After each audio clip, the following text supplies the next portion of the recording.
Malibú, California, un lugar de recreo para los jóvenes, los ricos y los despreocupados.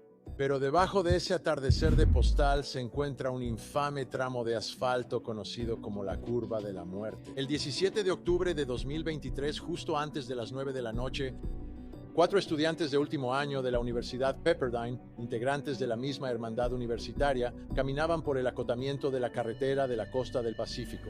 Fue entonces cuando un auto que iba a exceso de velocidad perdió el control, se estrelló y mató a las 4 jóvenes. La escena fue trágica. La pérdida fue más que triste.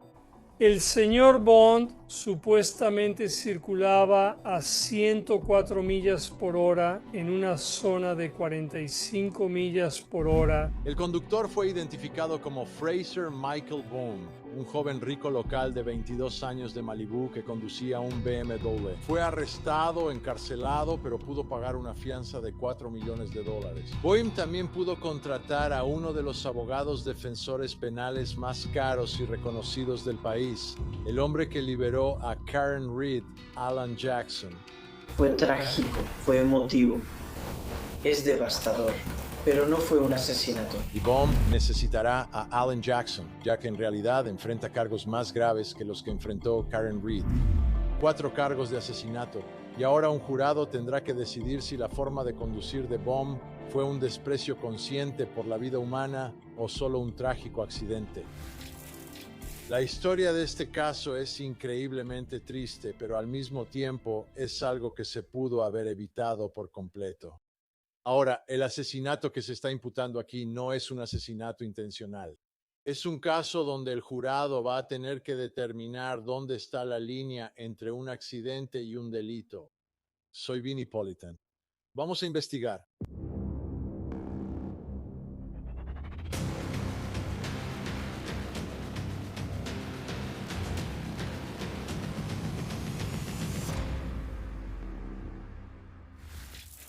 Cada vez que empiezas a hablar de lo que pasó aquí, tienes que empezar con las víctimas y la increíble pérdida de vidas aquí. Estamos hablando de 4 estudiantes de último año de Pepperdine. Estas jóvenes estaban listas para dar el siguiente paso en la vida, trabajando duro en la universidad, creando lazos increíbles entre ellas, pero esperando futuros increíbles que cada una de ellas tenía por delante. Y eso es, en última instancia, de lo que se trata este caso, de esa pérdida de vidas. ¿Y debería alguien ser castigado penalmente por lo que ocurrió aquí? Y todo sucedió en lo que se conoce como la Curva de la Muerte, una parte de la carretera de la costa del Pacífico que tiene su historia. Tiene un historial de accidentes y curvas peligrosas, y algunas personas en la comunidad piensan que se debería hacer algo respecto a la carretera. Y eso podría jugar un papel en este caso. Pero la acusación aquí es que este auto iba a 104 millas por hora. Si vas a 104 millas por hora, incluso en una recta a través de una zona que es algo residencial y que no tiene banquetas, eso por sí solo es peligroso. Pero esta es una zona que tiene estas curvas y tiene un historial de accidentes automovilísticos. Así que el acusado en este caso tenía solo 22 años en el momento en que su auto se accidentó, en el momento en que su auto tuvo este accidente, en el momento en que su auto le quitó la vida a estas 4 mujeres jóvenes. Él está de regreso en la corte. Veamos lo que está pasando aquí porque este caso está a punto de ir a juicio. Muy bien, voy a asumir que estás en periodo de prueba. He tenido una discusión en privado con todos los abogados sobre varios temas, incluyendo el calendario para este juicio. Incluido en esa discusión estuvo la parte de que ambos lados asignaran la estipulación de preseleccionar a los jurados para varios propósitos para tratar de agilizar nuestro proceso de selección de jurado, lo cual, a pesar de la estipulación, es aceptable para el tribunal según la política de juicios que se espera duren 16 días o más, como es este caso. Así que esto es Bragia y el señor Barkus, ambos firmaron esta estipulación en mi presencia en la oficina esta mañana.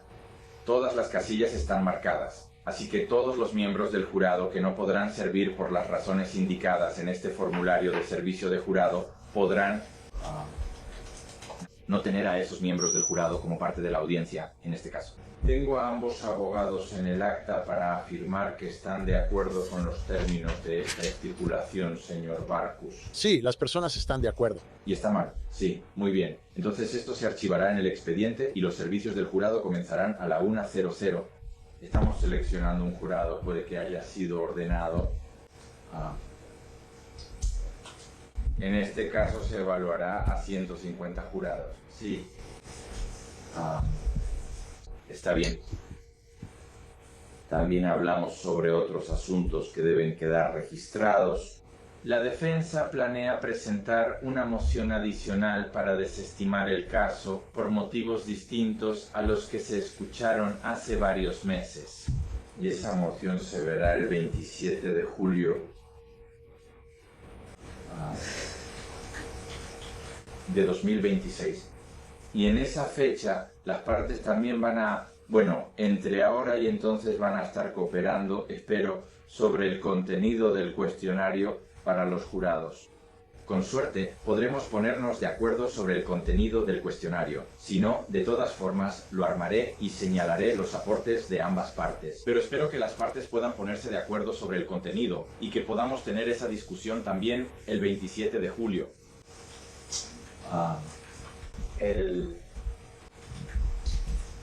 Los jurados van a ser convocados para el 8 de septiembre para la selección del jurado. Ahí se entregarán los cuestionarios y el proceso continuará a partir de ahí. Pero esa es la fecha objetivo para comenzar el juicio.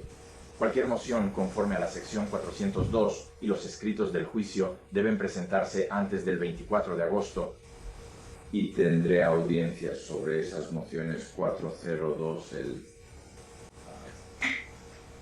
septiembre. 2 de septiembre. La fecha es hoy, el 6. Si quieres empezar el 8 de septiembre. Necesitas una extensión de tiempo diferente y mejor hagamos el 8 de septiembre, así, para el 6 del 10, y simplemente empezamos. Y el tiempo en que puedes empezar el 6 del 10, creo. Normalmente eso es lo que hacemos, pero eso fue lo que hicimos aquí. Muy bien, entonces, señor Bowman, usted tiene derecho a su juicio dentro de los 60 días a partir de la fecha de hoy. Usted puede renunciar y ceder ese derecho y continuar el caso hasta el 8 de septiembre de 2026 como el 6 de 10, lo que significa que tiene derecho a su juicio dentro de 4 días a partir de esa fecha, aunque ese será el día del 10º, señor. Sí, señor. Muy bien, entonces el asunto se pospone para el 8 de septiembre de 2026, pero vamos a tener una fecha intermedia del 27 de julio para la moción legal de desestimación, así como la discusión del cuestionario y cualquier otro asunto que haya surgido para ese momento. Muy bien, esto es importante. Ya tienen una fecha de juicio. El caso está en marcha. Esto va a ir a juicio. Y noté al acusado esta vez en la corte. Creo que la realidad ya le cayó encima, como que el resto de su vida estará en juego el 8 de septiembre, cuando sea momento de seleccionar al jurado y saber quién va a decidir si este joven es un asesino o no. Así que hubo una audiencia previa en noviembre y Alan Jackson estaba tratando de que se desestimara el caso. Y él estaba presentando algunos argumentos. Y la razón por la que quiero escuchar esos argumentos ahora es porque creo que nos da un poco más de perspectiva sobre lo que Alan Jackson va a argumentar en nombre de Fraser Baum frente al jurado cuando este caso llegue a juicio. Así que vamos a entrar a la sala del tribunal y escuchar algunos de los argumentos y puntos que está presentando la defensa al tratar de defender a este joven de 22 años en ese momento, quien supuestamente iba a 104 millas por hora. ¿Qué acto cometió Fraser Baum que objetivamente implicaba una alta probabilidad de que resultara en la muerte? Esa es la pregunta ante el tribunal, esa fue la pregunta ante el magistrado. ¿Qué pasó en la carretera de la costa del Pacífico? Tengo que ser claro sobre esto. Fue una colisión trágica, pero tragedia no es lo mismo que asesinato. Y la ley no permite que el fiscal convierta un accidente fatal en asesinato en segundo grado simplemente por llamar malicia a la velocidad. Porque volvemos a ese primer postulado. La velocidad no puede ser malicia. En California, Su Señoría, no hubo alcohol, no hubo drogas, no hubo mensajes de texto, no hubo carreras, no hubo distracción. Mi cliente no tenía antecedentes por conducir bajo la influencia del alcohol o las drogas. No hubo advertencias, Watson. No hubo declaración de indiferencia después de los hechos. Sin antecedentes penales, sin historial de manejo, sin historial de mala conducción, sin consecuencias graves impuestas por el gobierno en un proceso judicial. Nada de lo que se ha citado en los casos donde se ha confirmado la malicia implícita en California. Entonces, ¿de qué se ríe la fiscalía? ¿De qué se ríen todos esos no, uno tras otro, juez? Todos esos no los hacen depender de una sola cosa y solo una cosa. Y esta es la base de todo su postulado teórico. Velocidad, eso es todo. Supuesta velocidad, además de eso. Velocidad disputada. Vamos a detenernos ahí por ti. Indefinido, definido. Este es un punto importante. Así que realmente va a haber dos ataques por parte de la defensa en esto. Número uno, no están concediendo la velocidad aquí.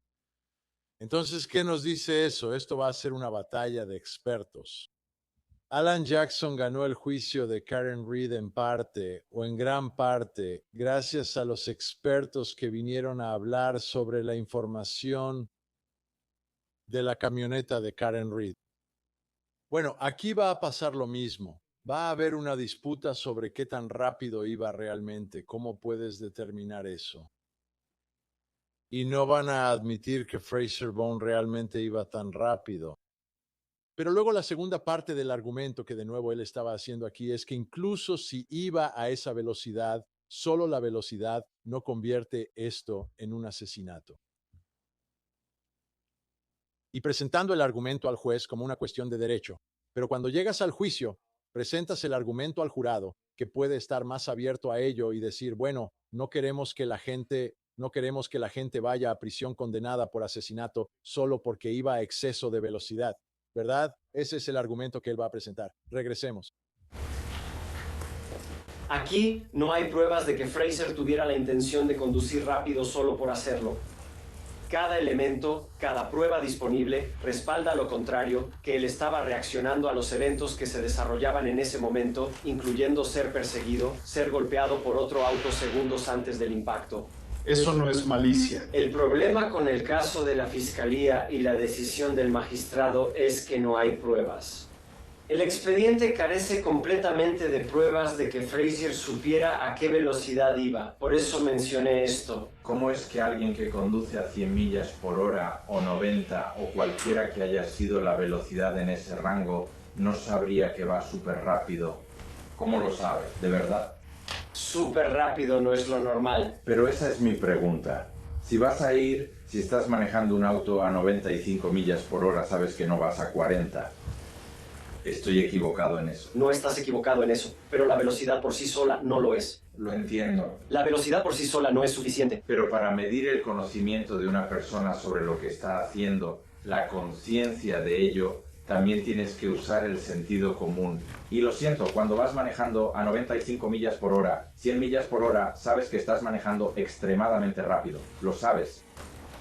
Si otros autos van manejando a 70, 75, 80 en la misma carretera costera junto con los demás, lo hacen todo el tiempo. O sea, ahora solo estamos hablando de percepción. ¿Verdad? Ahora estamos hablando de la percepción del juez. Debes darte cuenta de que vas rápido. Yo estuve en esa carretera hace 2 semanas. Había autos deportivos que me rebasaban. Yo iba a 70. Por cierto, eso era por encima del límite de velocidad. No me di cuenta porque todos los autos a mi lado iban a la misma velocidad o más rápido que yo. Es un tema de percepción. Este no es un caso de velocidad en aislamiento, donde el acusado iba conduciendo por una carretera abierta sin otros vehículos, sin otros autos, peatones, simplemente volando y alcanzando altas velocidades. Este es un caso donde el delito ocurrió en un tramo de carretera que tiene casas a ambos lados, con entradas y garajes que dan directamente a la calle, con otros vehículos que iban al límite de velocidad en el momento en que él estaba conduciendo. Autos estacionados en paralelo a los lados de la calle y peatones caminando por esos lados, dado ese tramo de la CH con el cual el acusado dijo estar familiarizado. No tiene banquetas. Toda esta era información que el acusado conocía en el momento en que decidió actuar como lo hizo. Estos son los mismos cargos que enfrenta Bryan Kohberger. Ese es el punto. Bryan Kohberger irrumpió en un dormitorio y masacró a 4 personas. Está enfrentando 4 cargos de asesinato, un acuerdo de culpabilidad. 4 cargos de asesinato. Es asesinato, juez. Ese es el punto. Eso es lo que el magistrado no entendió. ¿Es peligroso? Claro.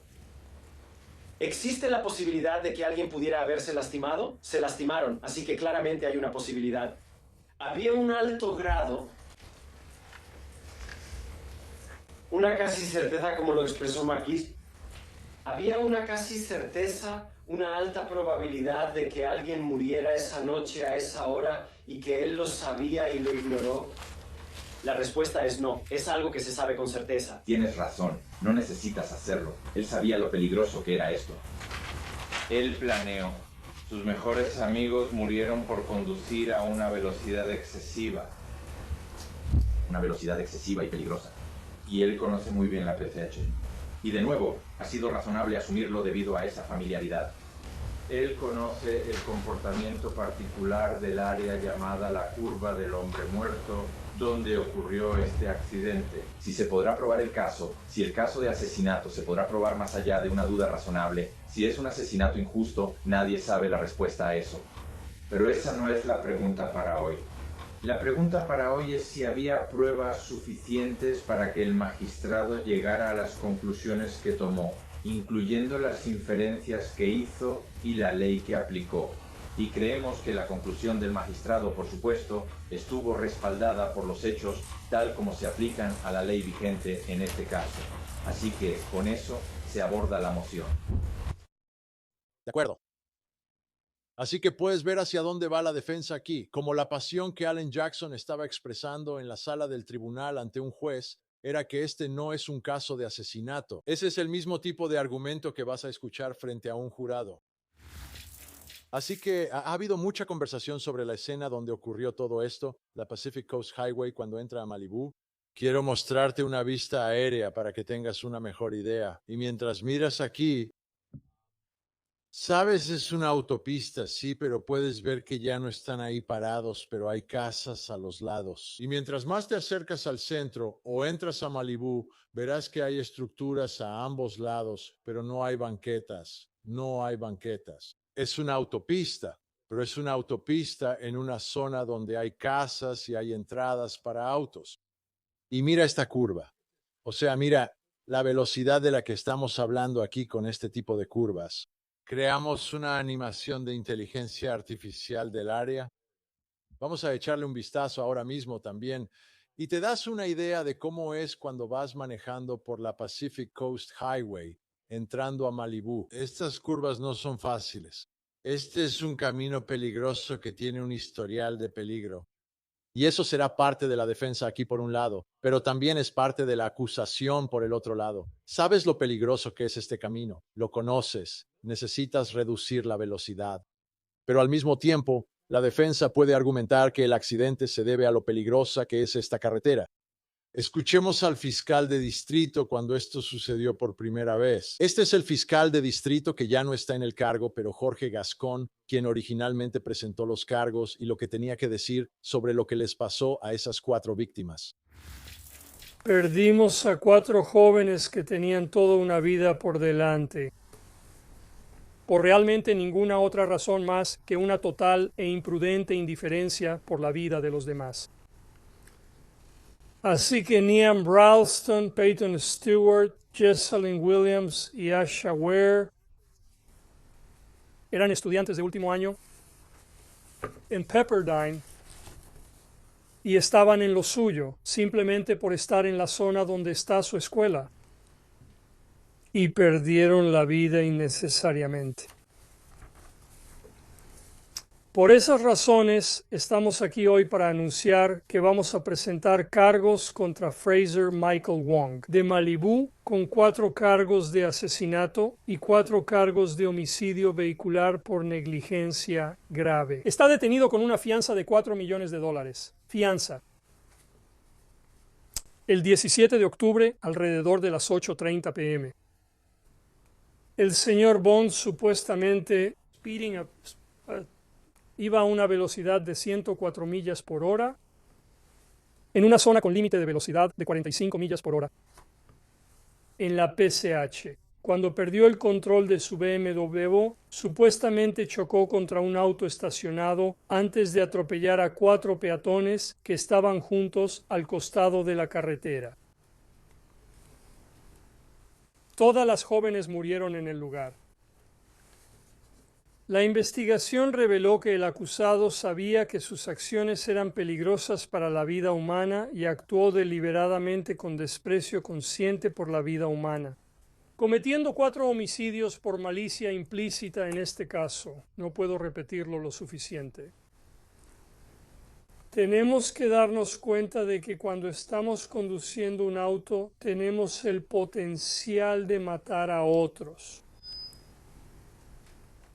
Cuando estamos conduciendo a más de 100 millas por hora en una zona con límite de velocidad de 45 millas por hora, la única conclusión razonable que se puede sacar de ese comportamiento es dañar a otros.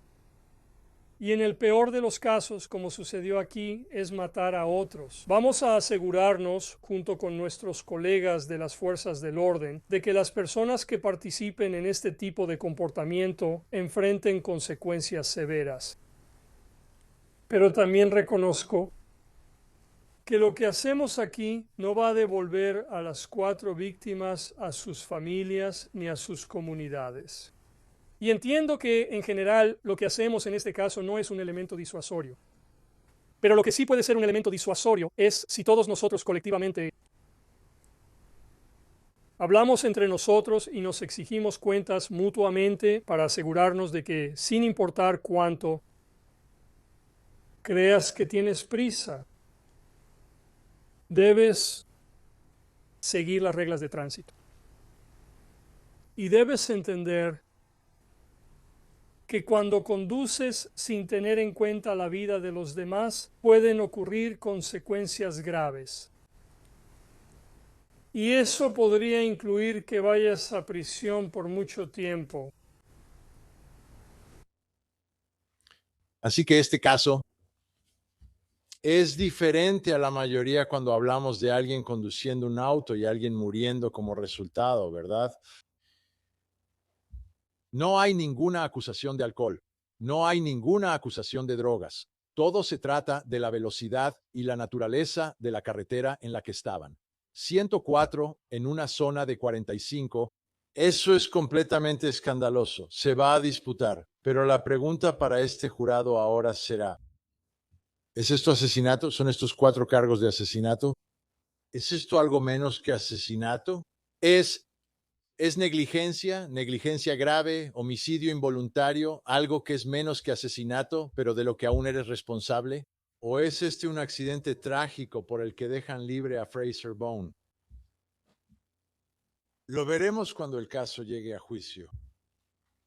Pero al final de cuentas, para las familias de las 4 víctimas, necesitan sentir que se hace justicia porque han perdido a sus seres queridos y esa pérdida nunca se repara. Eso es todo por esta ocasión. Soy Vinnie Politan. Muchas gracias por vernos. Hasta la próxima. Mientras tanto, por favor, no olviden abrazar a los niños.